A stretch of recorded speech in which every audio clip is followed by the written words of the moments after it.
அஸ்ஸலாம் அலைக்கும் guys. Gold Warna என்ன நம்ம ஏற்கனவே பார்த்துருந்தோம். டைரக்ட்டா ஃபைட் பண்ணாம, இன்டைரக்ட்டா ஃபைட் பண்றது. ஆனா, கொரியால அதுக்கு ஆப்போசிட்டா நடந்துச்சு. கோல்டு வார் ஆனது ரொம்ப ஹாட் ஆயிடுச்சு.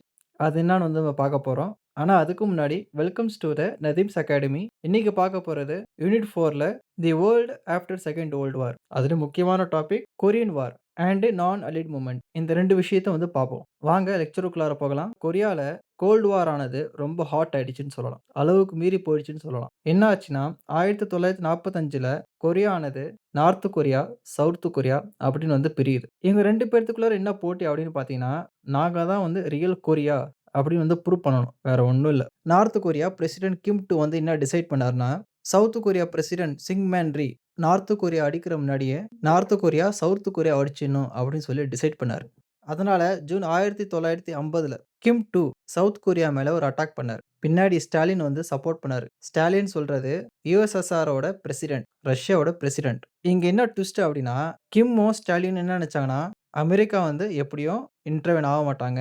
மூக்க நுழைக்க மாட்டாங்கன்னு நெனச்சாங்க. ஆனா, அமெரிக்கா சவுத் கொரியாவுக்கு சப்போர்ட்டா வந்து இந்த வார்ல உள்ளார வந்தாங்க. இந்த வார் ஆனது 3 வருஷம் வந்து நீடிச்சது. இந்த வார்னால யாருக்கா எந்த லாபமான்னு கேட்டீங்கன்னா, ஒண்ணும் இல்ல. ஒரே ஒரு விஷயம் நடந்துச்சு. மனித உயிர் வந்து இழந்தது அவ்வளோதான். சவுத் கொரியா சவுத் கொரியாவா தான் இருக்கு. நார்த் கொரியா நார்த் கொரியாவா தான் இருந்துச்சு. இதுதான் இதுல சொல்ல வராங்க. 3 world countries. Second world war முடிஞ்சதுக்கு அப்புறம், இந்த வேர்ல்ட் ஆனது 3 பாகமா பிரியுது. நான் ஏற்கனவே சொல்லியிருந்தேன். ஒரு பக்கம் அமெரிக்கா, ஒரு பக்கம் ரஷ்யா, இன்னொரு பக்கம் இவங்க 2 பேத்துக்கும் சப்போர்ட் பண்ணாத சில நாடுகள் இருந்துச்சு. அதுதான் வந்து third world countries. American country ஒரு கண்ட்ரி லீட் பண்ணுது அப்படின்னா, அது எல்லாமே வந்து கேபிட்டலிஸ்ட் கண்ட்ரி. அதுக்கு பேர் வந்து ஃபர்ஸ்ட் வேர்ல்ட் கண்ட்ரின்னு சொல்றாங்க. ரஷ்யா லீட் பண்ற கண்ட்ரி எல்லாமே வந்து கம்யூனிஸ்ட் கண்ட்ரி. 2ண்ட் வேர்ல்ட் கண்ட்ரின்னு வந்து இதுக்கு பேரு. இந்த 2 குரூப்லயும் இல்லாத மத்த நாடுகள தான் வந்து 3ர்ட் வேர்ல்ட் அப்படின்னு வந்து சொல்றாங்க.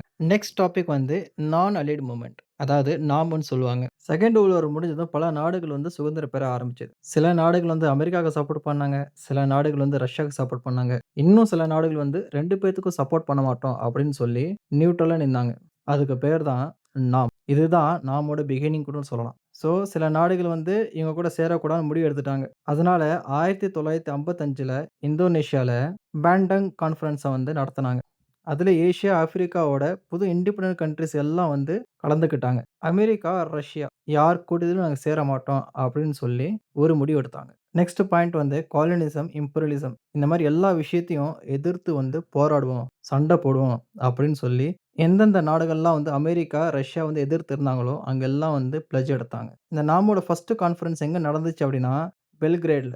எப்போனா 1961ல. யார் தலைமையில நடந்துச்சு அப்படின்னா, டீட்டோ யுகோஸ்லோவியாலருந்து, நாசர் எகிப்த சார்ந்தவரு, நேரு இந்தியாவ சார்ந்தவரு, க்ரூமா கானாவ சேர்ந்தவரு, சொகார்னோ இந்தோனேஷியாவ சேர்ந்தவரு. சரிங்களா? நாமோட பேசிக் பிரின்சிபல் என்னான்னு சொல்லிர்றேன். எல்லா நாடுகளும் அமைதியும், பாதுகாப்பையும் நிலைநாட்டணும். எந்த சூப்பர் பவர் கூடயும் சேரக்கூடாது. எந்த சூப்பர் பவரும் நம்ம நாட்ல மிலிட்டரி பேஸ் கட்ட அனுமதிக்கக் கூடாது. அப்படின்னு சொல்லி முடிவெடுத்தாங்க. இந்த நாமோட பேசிக் பிரின்சிபிள்ஸ ஞாபகம் வச்சுக்கோங்க.